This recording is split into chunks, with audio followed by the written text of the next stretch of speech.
कार्य हेतु यहाँ पर कोविड काल में जिन आंगनवाड़ी कार्यकर्तियों ने पुरस्कृत किया जा रहा है आज उनको उनके उत्कृष्ट कार्य के लिए सबसे पहले आमंत्रित करना चाहूंगी श्रीमती शमा परवीन जी को। जनपद का नाम गोरखपुर, परियोजना शहर कोविड-19। श्रीमती कांति वर्मा जी कृपया मंच पर पधारें। जनपद बाराबंकी श्रीमती कमलेश यादव, जनपद बुलंदशहर, आप कृपया मंच पर पधारें। कोविड-19 के दौरान निगरानी समिति ने इनके द्वारा कोविड से बचाव संबंधी पर्ची छपवाकर जन समुदाय में वितरित कराया गया तथा दीवारों पर पोस्टर चस्पा किए गए, रैलियां निकाली गई तथा मास्क बनाकर सुरक्षा कर्मियों एवं जरूरतमंदों में वितरित किया गया। एक गर्भवती महिला को अस्पताल में भर्ती कराकर अपने खर्चे पर प्रसव कराया गया। इनके द्वारा कोविड-19 के दौरान घर घर जाकर पुष्पाहार का वितरण किया गया, जो अन्य लोगों के प्रेरणा स्रोत बने। और अब मंच पर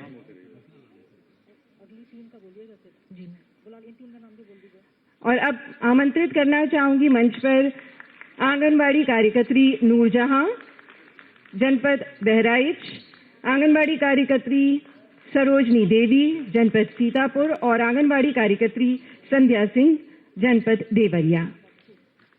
आप सभी को आपके उत्कृष्ट कार्य के लिए यहाँ पर सम्मानित किया जा रहा है।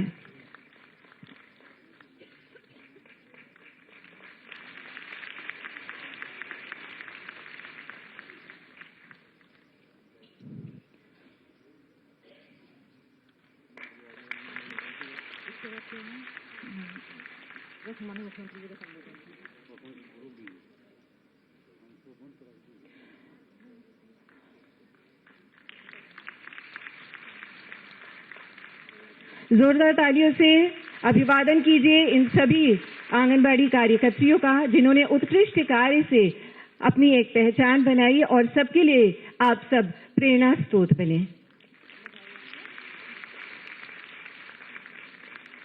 और अब अनुरोध करना चाहूंगी माननीय मुख्यमंत्री महोदय जी से कि वे अपने आशीर्वचनों से हम सभी को अनुग्रहित करें आज के इस पावन अवसर पर। माननीय मुख्यमंत्री जी।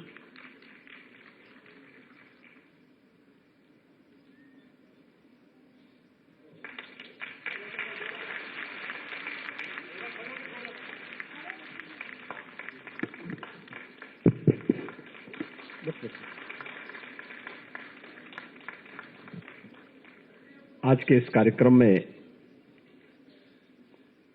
उपस्थित प्रदेश सरकार में मेरे वरिष्ठ सहयोगी, वित्त और संसदीय कार्य विभाग के मंत्री श्री सुरेश कुमार खन्ना जी, महिला एवं बाल विकास विभाग की मंत्री श्रीमती स्वाति सिंह जी, प्रदेश के मुख्य सचिव श्री दुर्गा शंकर मिश्रा जी, अपर मुख्य सचिव सूचना श्री नवनीत सहगल जी, प्रमुख सचिव बाल विकास एवं पुष्टाहार श्रीमती अनीता मिश्राम जी, विभाग के सभी अधिकारीगण और आज के इस कार्यक्रम में यहाँ लखनऊ में उपस्थित सभी आंगनबाड़ी बहनें और प्रदेश के विभिन्न जनपदों में आयोजित होने वाले कार्यक्रमों में उपस्थित मेरे सभी सहयोगी मंत्रीगण, जनप्रतिनिधिगण और सभी जनपद मुख्यालयों में भी उपस्थित आंगनबाड़ी से जुड़ी हुई सभी बहनें, उपस्थित भाइयों बहनों, आज के इस आंगनबाड़ी कार्यकर्त्री एवं सहायिका सम्मेलन में मैं आप सब का हृदय से स्वागत करता हूं। स्वागत मैं आप सबका इस बात को लेकर करता हूं कि जिस आंगनबाड़ी को और आंगनबाड़ी कार्यकर्त्री और सहायिका को 2017 के पहले ये माना जाता था कि ये लोग कुछ नहीं करते। जिन्होंने शासन की अपेक्षा के अनुरूप आपकी सेवाओं को बेहतर तरीके से लागू करने में अपनी विफलता का ठिकरा आप सबके ऊपर फोड़ने का कार्य किया, आज वही आंगनबाड़ी कार्यकर्त्री अपनी कार्य कुशलता और उत्तर प्रदेश को एक स्वस्थ और समृद्ध उत्तर प्रदेश बनाने में अपना योगदान दे रहे हैं। तो सबसे पहले तो इस बात के लिए मैं आप सबका हृदय से अभिनंदन करता हूं। दूसरा, कोरोना कालखंड के दौरान आप सबने बेहतरीन प्रदर्शन करने का कार्य किया। मुझे याद है जब पहले लॉकडाउन प्रारंभ हुआ, उसके बाद जब ये बात सामने आई कि कोरोना की पहली लहर आ रही है, तो पोषाहार की कार्रवाई को घर घर पहुंचाने के लिए योगदान देना है। उस समय आपने अपनी कार्रवाई को आगे बढ़ाया, लेकिन पहले चरण में एक औपचारिक रूप से हम लोगों ने निगरानी समिति बनाई थी जो घर घर जाकर के स्क्रीनिंग का कार्य करती थी। और उस समय हम लोगों ने ग्राम प्रधान के चुनाव नहीं हो पाए थे, इसलिए आंगनबाड़ी, आशा वर्कर और एएनएम को मिलाकर के राजस्व के कर्मियों के साथ, पंचायती राज विभाग के कर्मियों के साथ जोड़ करके और एक व्यवस्था बनाई थी कि लोग प्रवासी कामगार और श्रमिक जो घर घर आ रहे हैं, इनकी स्क्रीनिंग करेंगे और आवश्यकता पड़ने पर इनको टीकाकरण से जोड़ने का कार्य भी करेंगे। उस समय हम लोगों ने देखा कि इस कार्यक्रम को आगे बढ़ाने में हमें पहली लहर को समय के पहले आने से ही रोकने में मदद मिली। लेकिन जब कोरोना की पहली लहर पर सफलतापूर्वक नियंत्रण करने और 40 लाख प्रवासी कामगार और श्रमिकों को प्रदेश के अंदर सुरक्षित माहौल देने में हमें सफलता तो मिली, उसकी सर्वत्र प्रशंसा हुई, लेकिन दूसरी लहर आने पर हमारे सामने उतनी बड़ी चुनौती भी आई थी। और केवल हमारे सामने नहीं थी, पूरी दुनिया के सामने थी। लेकिन उत्तर प्रदेश ज्यादा टारगेट हुआ था, क्योंकि सबसे बड़ी आबादी का प्रदेश है, तो लोग ये मानते थे कि उत्तर प्रदेश पूरी तरह फेल हो जाएगा।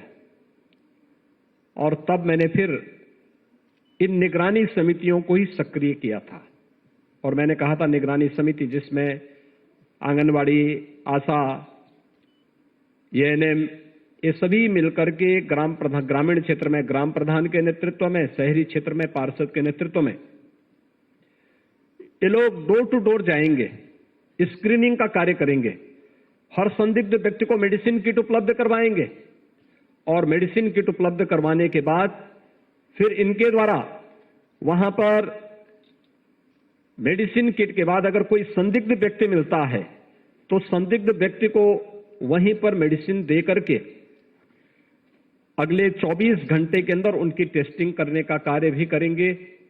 लक्षण होंगे तो हॉस्पिटल में, लक्षण नहीं होंगे तो घर में सुरक्षित माहौल में उसे देना और निरंतर उसकी समीक्षा करना। उत्तर प्रदेश ने कोविड प्रबंधन में जैसे हमारे देश ने पूरी दुनिया में सबसे अच्छी सफलता प्राप्त की प्रधानमंत्री मोदी जी के नेतृत्व में, तो उत्तर प्रदेश में अपने सभी हेल्थ वर्कर्स, चिकित्सक, कोरोना वॉरियर्स और आप जितने भी फ्रंट लाइनर थे जिन्होंने पहली पंक्ति पे जाकर के इस सदी की सबसे बड़ी महामारी में देश के अंदर सबसे अच्छा कोरोना प्रबंधन का उदाहरण प्रस्तुत किया, ऐसे आंगनबाड़ी, आशा और एएनएम का मैं प्रदेश शासन की ओर से और प्रदेश की जनता की ओर से हृदय से अभिनंदन भी करता हूं। आज का कार्यक्रम हम सबके लिए इसलिए महत्वपूर्ण है, मैं आज जब यहां बोल रहा हूं मेरे लिए इसलिए महत्वपूर्ण है, मैं देख रहा था कल दुनिया के अंदर जो पहला कोरोना का टीका बना, उनमें से एक फाइजर की वैक्सीन के जो जन्मदाता है डॉक्टर मेलोन, ये अमेरिका में है और इन्होंने अमेरिका से इस बारे में कहा है कि हमने तो टीका भले ही बनाया है, लेकिन हमें इस बात को देखना होगा कि अमेरिका की ही तर्ज पर सबसे बड़ी आबादी का कोई राज्य है तो वह राज्य है उत्तर प्रदेश। उत्तर प्रदेश ने कोरोना प्रबंधन कैसे सबसे अच्छा किया है, इस पर शोध किया जाना चाहिए, अध्ययन इसका किया जाना चाहिए। और मैं कह सकता हूं कि उनको अध्ययन करना है तो अध्ययन करने के लिए उनको उत्तर प्रदेश की निगरानी समितियों की कार्य पद्धति को देखना पड़ेगा, क्योंकि जिन्होंने स्वयं के जीवन की परवाह किए बगैर, जो प्रधानमंत्री जी ने मंत्र दिया था कि जीवन को भी बचाना है और जीविका को भी बचाना है, उस कार्यक्रम को सफलतापूर्वक प्रदेश के अंदर लागू करने में अपना योगदान दिया।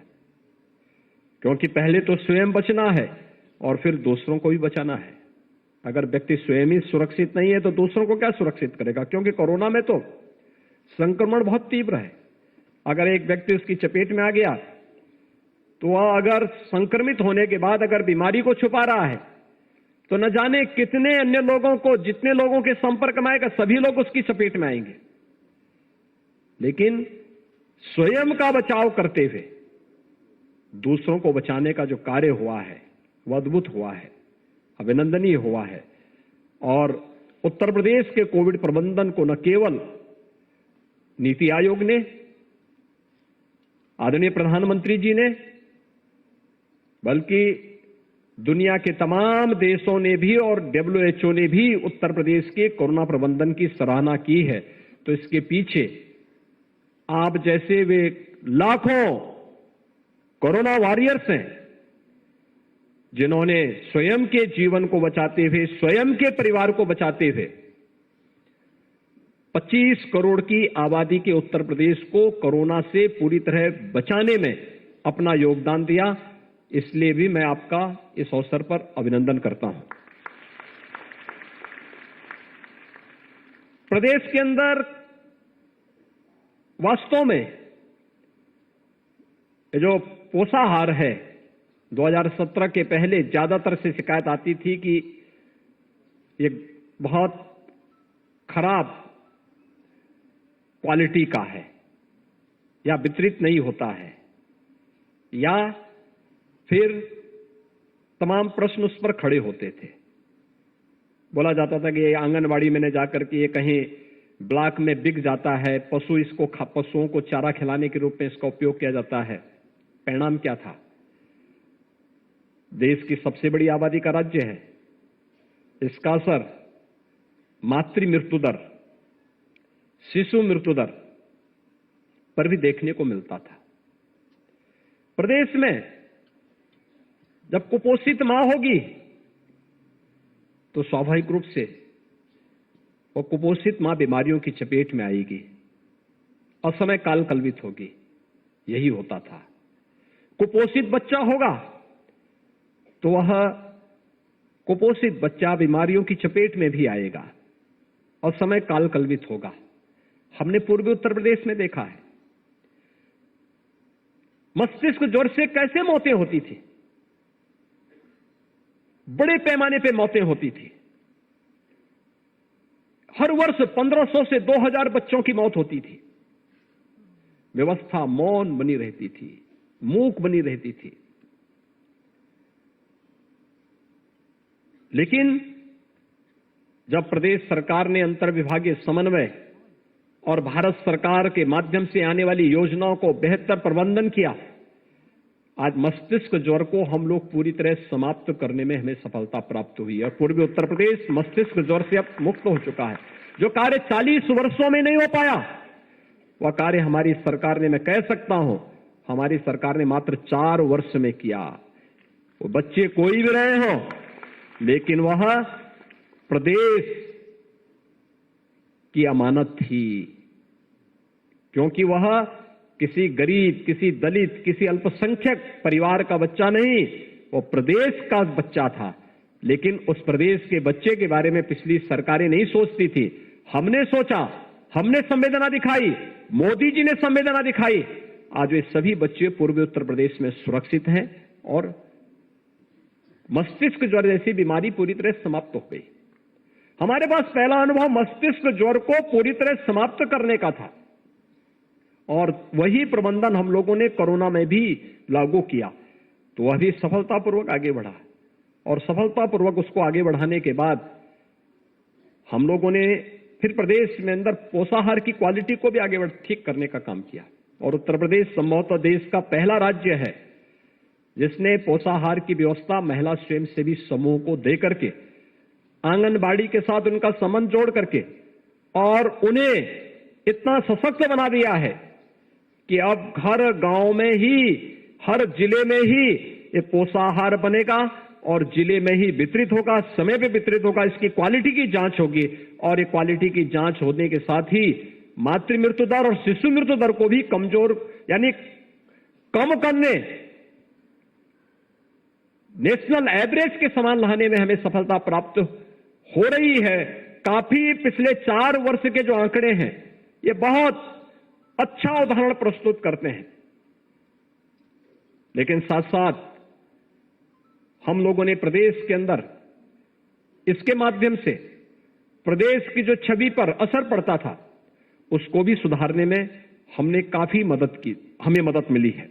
और आज जब हम लोग इस अवसर पर यहां पर आए हैं, मुझे बताते हुए प्रसन्नता है, आज यहां पर कई आंगनबाड़ी केंद्रों के स्वयं के भवन भी बने हैं। हम सब जानते हैं कि नई शिक्षा नीति, जो राष्ट्रीय शिक्षा नीति 2020 में प्रधानमंत्री मोदी जी ने लागू की है, पहले होता क्या था कि बच्चे को जब 5 साल तक इंतजार किया जाता था, जब 5 साल का होगा तभी उसका बेसिक शिक्षा स्कूल में नाम लिखाया जाता था, 5 साल के पहले नहीं लिखाया जाता था। अब बुनियादी शिक्षा के लिए 3 से 5 वर्ष के बच्चों को भी नामांकन होगा और उसकी बुनियादी शिक्षा की पहली पाठशाला होगी हमारा आंगनबाड़ी केंद्र। और आंगनबाड़ी केंद्र को इसके साथ जोड़ने का एक अवसर जो प्राप्त हुआ है, आप देख सकते हैं, जो यहां पे एक छोटी सी डॉक्यूमेंट्री अभी दिखाई जा रही थी। आंगनबाड़ी जाती है, गांव में देखती है कि मैं 34 साल मुझे कार्य करते हुए हो गए, लेकिन मेरी उपलब्धि क्या है।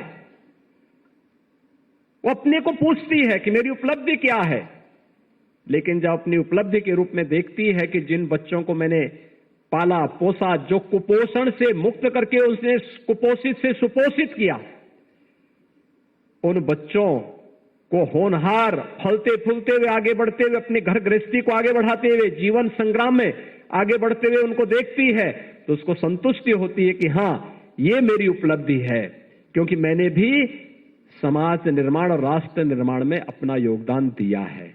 और समाज निर्माण और राष्ट्र निर्माण में यही आपकी भूमिका है, जिस भूमिका के लिए आपको लोग इतना सम्मान देने का कार्य कर रहे हैं। देखिए, जो कार्य करेगा उसको सम्मान मिलेगा,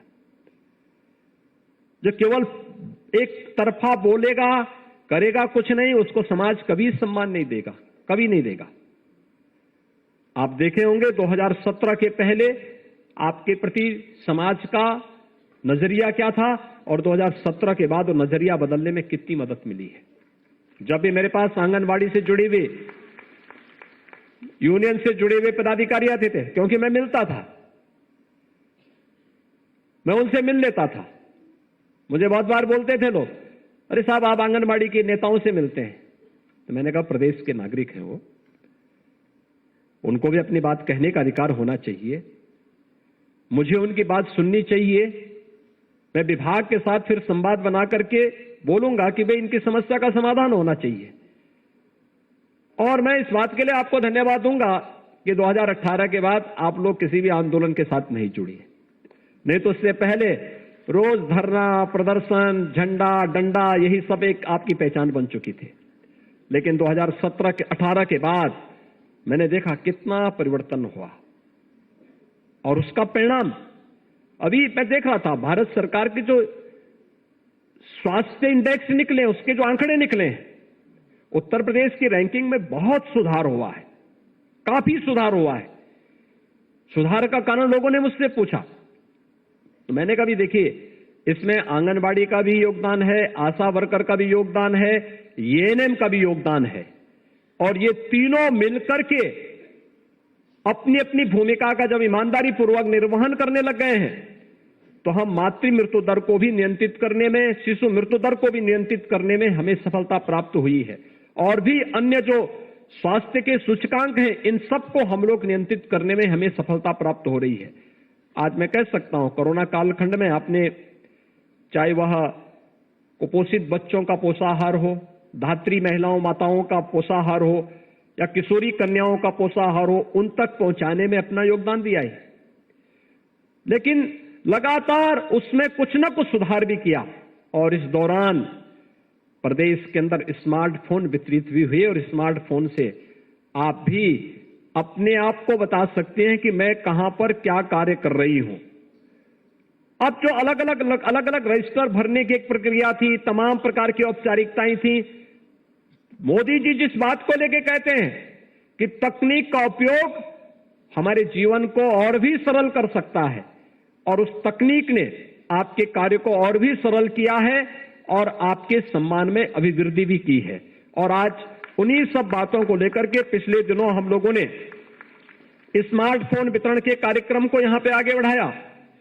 ग्रोथ मॉनिटरिंग डिवाइस का वितरण भी यहां पर किया था, और उस समय हम लोगों ने तमाम अन्य प्रकार के कार्यक्रमों को यहां पर जोड़ा था, जिसमें प्रदेश के अंदर आंगनबाड़ी केंद्रों में लगभग 5.5 लाख, जिसमें हम लोगों ने ग्रोथ मॉनिटरिंग डिवाइस, जिसमें स्टेडियोमीटर, इन्फेंट वेइंग स्केल और इन्फेंटोमीटर, इन सबको उपलब्ध कराने में भी मदद दी। और हम आभारी हैं प्रदेश के अपनी राज्यपाल महोदया का। आंगनबाड़ी के साथ उनका विशेष लगाव है। आंगनबाड़ी केंद्रों को गोद लेने, आंगनबाड़ी केंद्रों में आने वाले बच्चों के लिए तमाम प्रकार के उन सामग्रियों को उपलब्ध करवाने, जो वहां की आवश्यकता है, इसको उपलब्ध करवाने में उन्होंने बहुत बड़ी भूमिका का निर्वहन किया। अलग अलग जनपदों में जाकर के स्वयं भी सम्मेलन आयोजित किए।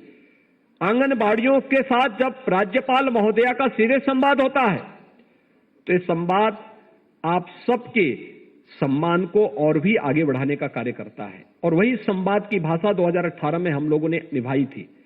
संवाद एक लोकतंत्र की ताकत है, और लोकतंत्र की इस ताकत का इस्तेमाल, क्योंकि संवाद से बड़ी बड़ी समस्याओं का समाधान हो सकता है, और हम लोगों ने भी इसी समस्या का समाधान संवाद के माध्यम से किया है। आज मुझे प्रसन्नता है कि अधिकतर आंगनबाड़ी केंद्रों के अपने भवन बन चुके हैं। कुछ के आज शिलान्यास हो रहे हैं, कुछ के लोकार्पण भी हुए हैं। और हमारा प्रयास होना चाहिए कि राष्ट्रीय शिक्षा नीति 2022 में लागू होनी है। 2022 में लागू होने तक हमारा प्रयास होना चाहिए कि प्रदेश की सभी आंगनबाड़ी केंद्रों के अपने अपने भवन बनकर के तैयार हो जाएं, और हम भी उसके लिए अपने आप को तैयार कर सकें, क्योंकि यह एक परिवार का मामला नहीं, ये समाज और राष्ट्र निर्माण की उस प्रवर्तमान अभियान के साथ आप सब भी अपनी भूमिका को उसके साथ ढूंढ सकते हैं। कुछ आंगनबाड़ी आज कार्य प्रारंभ कर रही होंगी, कुछ ने 2 साल, कुछ ने 5 साल, कुछ ने 10 साल, कुछ ने 15 साल, कुछ ने 20 वर्ष तक काम किया होगा। लेकिन जब आप अपने क्षेत्र में कार्य करते होंगे, उस समय आप जब कभी अपना मूल्यांकन करते होंगे, तो उस समय आप भी देख सकती हैं कि कौन बच्चे कुपोषित थे, कौन ऐसी धात्री मां है जो कुपोषित थी, कौन किशोरी एनेमिक थी, और आपने कैसे प्रयास करके उन्हें सामान्य श्रेणी में लाने में सफलता प्राप्त की। यह आपकी सफलता है। और फिर जब आप उसके अनुसार अपना मूल्यांकन करती हैं, अब तो आपके पास स्मार्टफोन भी आ गया है। स्मार्टफोन से उनके फोटो लेकर के अगर आप अपने पास रखेंगे, आपके पास एक डाटा बनेगा, और कभी कोई आपसे पूछे कि आखिर आपने क्या किया है, क्या आपकी प्रोग्रेस है, क्या आपने प्रगति की है, तब उस समय अपना स्मार्टफोन निकाल करके उनको बताइए कि ये है मेरा डाटा, अगर आपको देखना है, ये बच्चा आज से 1 वर्ष पहले ऐसा था, 1 वर्ष के बाद उस बच्चे की स्थिति ये हुई है। ये बच्चा 10 साल पहले ऐसा था, आज वो इस रूप में खेलते कूदते हुए आज उस बच्चे को देख सकते हैं। ये प्रगति एक परिवार की नहीं होती, एक बच्चे की ही नहीं होती, एक परिवार की ही नहीं होती है। ये समाज की प्रगति को भी इंगित करता है, समाज भी उसके साथ जुड़ता है। अगर समाज का एक तबका कमजोर होगा तो समाज कभी सर्वांगीण विकास की परिकल्पना को साकार नहीं कर सकता। ये जो केंद्र सरकार और राज्य सरकार मिलकर के इस पूरे अभियान के साथ जुड़ती है, हम लोगों ने जो कुपोषित परिवारों को एक एक गाय देने की जो प्रक्रिया प्रारंभ की, इसलिए जिससे हम कुपोषण के खिलाफ देश की लड़ाई को आगे बढ़ा करके अपने राज्य की रैंकिंग को और अच्छा कर सकें और सुधार सकें, और उस प्रक्रिया के साथ आप सब जुड़ सकें। आप सब ने इस दिशा में अपने स्तर पर बेहतरीन प्रयास किया है और मुझे प्रसन्नता है कि आज हर प्रकार से न केवल इन कार्यक्रमों के साथ आप जुड़े हैं, बल्कि प्रदेश के अंदर अलग अलग आंगनवाड़ी केंद्रों में पोषण वाटिका के निर्माण की प्रक्रिया को भी तेजी के साथ आगे बढ़ाने में आप सब ने मदद की है। मुझे कई जनपदों में, ग्रामीण क्षेत्र में आंगनबाड़ी केंद्रों का निरीक्षण करने का अवसर प्राप्त हुआ था, और उस दौरान मैं देखता था कुछ न कुछ रचनात्मक गतिविधियां आज चल रही हैं, और मुझे लगता है कि अपनी रचनात्मक गतिविधियों को आगे बढ़ाने का कार्य आप लोग इसी प्रकार से करेंगे तो उसका लाभ भी हम सबको प्राप्त होगा, समाज को प्राप्त होगा। आज मुझे यहां पर बताते हुए प्रसन्नता है कि प्रदेश सरकार और केंद्र सरकार ने मिलकर के प्रदेश के अंदर जो कुल 3,06,829 आंगनबाड़ी कार्यकर्त्री, मिनी आंगनबाड़ी और सहायिकाएं हैं, इन सभी की दृष्टि से हम लोग अगर देखेंगे तो इससे पहले इन सभी को जो मानदेय वर्तमान में मिलता है, ये प्रतिमा आंगनबाड़ी कार्यकर्त्री को 5,500, मिनी आंगनबाड़ी को 4,250 और सहायिका को 2,750 प्राप्त होता है। अब हम लोगों ने जो यहां पर हम लोग सितंबर 21 से हम लोगों ने पीएलआई के माध्यम से इस कार्रवाई को आगे बढ़ाया है, और इस अभियान के साथ जोड़ते हुए अब मैं कह सकता हूं कि पीएलआई के साथ में आंगनवाड़ी कार्यकर्त्री को हम लोग जो मानदेय बढ़ाने जा रहे हैं, उसके बाद आंगनवाड़ी कार्यकर्त्री अगर उसके साथ जुड़ती है, अपने स्मार्टफोन और तकनीक का उनका प्रशिक्षण बेहतरीन तरीके से आगे बढ़ता है, तो मैं कह सकता हूं कि आंगनबाड़ी कार्यकर्त्री, मिनी आंगनबाड़ी कार्यकर्त्री और सहायिका इसके माध्यम से एक सम्मानजनक मानदेय प्राप्त करने में सफलता प्राप्त करेंगे। स्मार्टफोन और तकनीक के साथ जोड़ने की जो कार्रवाई है, ये उसी का हिस्सा है, और उसी क्रम में सबसे पहले इसमें जो हम लोग कोविड के दौरान जो कार्य आप लोगों ने किया है, कोरोना कालखंड के दौरान निगरानी समिति के साथ जुड़ करके 1 अप्रैल 2020 से लेकर के 31 मार्च 2022 तक, यानी 2 वर्ष का, इन सभी को, जिसमें प्रतिमा आंगनवाड़ी कार्यकर्त्री को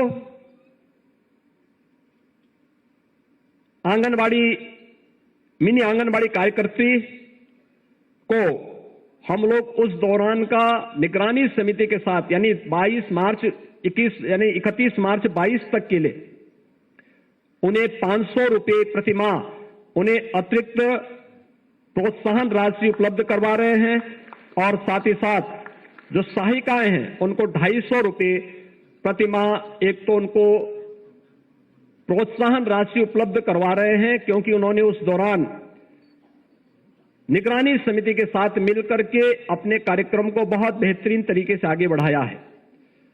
इसके अलावा जो अब तक प्रदेश के अंदर, जो मैंने आपको पहले ही बताया यहां पर, कि मानदेय जो आपको अब तक प्राप्त होता था, आंगनबाड़ी कार्यकर्त्री को प्रतिमाह 5,500, मिनी आंगनबाड़ी को 4,250 और सहायिका को 2,750 रुपये का जो मानदेय उपलब्ध होता है, अब यह मानदेय पीएलआई के साथ में आंगनबाड़ी कार्यकर्त्री कुल 8,000 रुपये तक प्राप्त करेंगी प्रदेश के अंदर। मिनी आंगनबाड़ी 6,500 और सहायिका 4,000 तक प्राप्त करने में उन्हें मदद मिलेगी। और मुझे विश्वास है कि कोरोना की तीसरी लहर की आशंका व्यक्त की जा रही है, यानी आज से यद्यपि 15 से 18 वर्ष के बच्चों के लिए भी वैक्सीनेशन का एक बृहद कार्यक्रम प्रारंभ हो गया है। आज ही सुबह मैं एक सेंटर में स्वयं भी गया था और मैंने वहां का निरीक्षण भी किया। 15 से 18 वर्ष के बच्चों के मन में जो उत्साह है वैक्सीन लेने के लिए, हमें उसके लिए उन्हें प्रोत्साहित करने के लिए सभी संस्थाएं कार्य कर रही हैं। थर्ड वेव कोई भय और आशंका नहीं, लेकिन सतर्कता और सावधानी हर एक बीमारी में होनी चाहिए। यद्यपि जो ये नया वेरिएंट माना गया है कोरोना का, इसके बारे में कहा जा रहा है कि इसमें संक्रमण है, लेकिन यह सेकेंड वेव की तर्ज पर खतरनाक नहीं है। पहले सेकेंड वेव में संक्रमण बहुत तीव्र होता था, तीव्र होने के साथ साथ लंग्स को बुरी तरह प्रभावित करता था, ऑक्सीजन की समस्या खड़ी होती थी और नेगेटिव रिपोर्ट आने में काफी दिन लगते थे। लगभग 15 दिन से लेकर के एक महीने, कुछ लोग 2 महीने तक पड़े रहे। बड़ी संख्या में दुनिया के अंदर मौतें भी हुई हैं।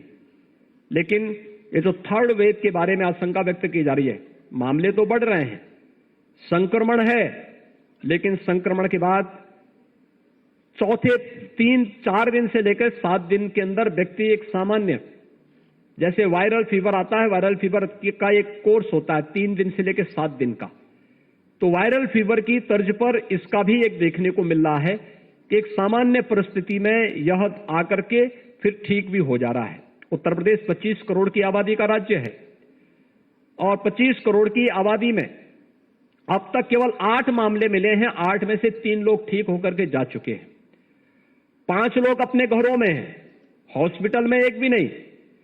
शेष कोरोना से जुड़े हुए जो मामले लगभग 2261 हैं, उनमें से 2100 से अधिक लोग अपने घरों में आराम से उपचार करा रहे हैं, कहीं कोई समस्या नहीं है। लेकिन सतर्कता और सावधानी के लिए हमें लोगों को बताना पड़ेगा। एक, सार्वजनिक स्थानों पर जाएं तो मास्क जरूर धारण करें। कोई व्यक्ति अगर कहीं भी लक्षण है, सर्दी है, जुकाम है, फीवर है, तो हमें फिर से उसी भूमिका के साथ आना पड़ेगा। मेडिसिन किट निगरानी समितियों को फिर से उपलब्ध कराया जा चुका है और मेडिसिन किट अगर हर परिवार में उपलब्ध हो जाए तो मेडिसिन किट से उन सभी परिवारों को जो आशंका व्यक्त की जा रही है और जिस पर दुनिया अभी शोध करने वाली है, जो मैंने अभी फाइजर वैक्सीन के जो निर्माता हैं उनकी बात यहां पर कही कि उत्तर प्रदेश को कोविड प्रबंधन को उन्होंने न केवल सराहना की है, बल्कि उन्होंने इस बारे में कहा कि आखिर क्या उत्तर प्रदेश में हुआ है जिसके कारण उत्तर प्रदेश में सुधार हुआ है। तो वह भी एक बेहतरीन प्रदर्शन उत्तर प्रदेश का वहां पर देखने को मिलेगा। लेकिन मेरी आप सबसे अपील होगी कि निगरानी समिति के सदस्य के रूप में हम वैक्सीनेशन के कार्यक्रम को तो तेजी लाने में मदद कर सकते हैं।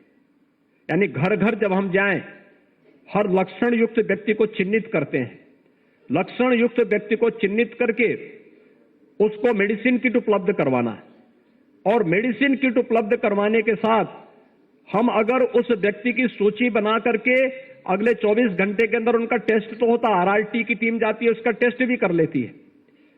लेकिन अगर इस दौरान अगर हमें कहीं लगता है कि निगरानी समिति को उस घर में 5 सदस्य हैं, 5 में से 3 ने वैक्सीन ले लिया है, 2 अभी ऐसे हैं जो वैक्सीन नहीं ले पाए हैं, उनकी सूची भी उसके साथ ही बना देने की आवश्यकता है।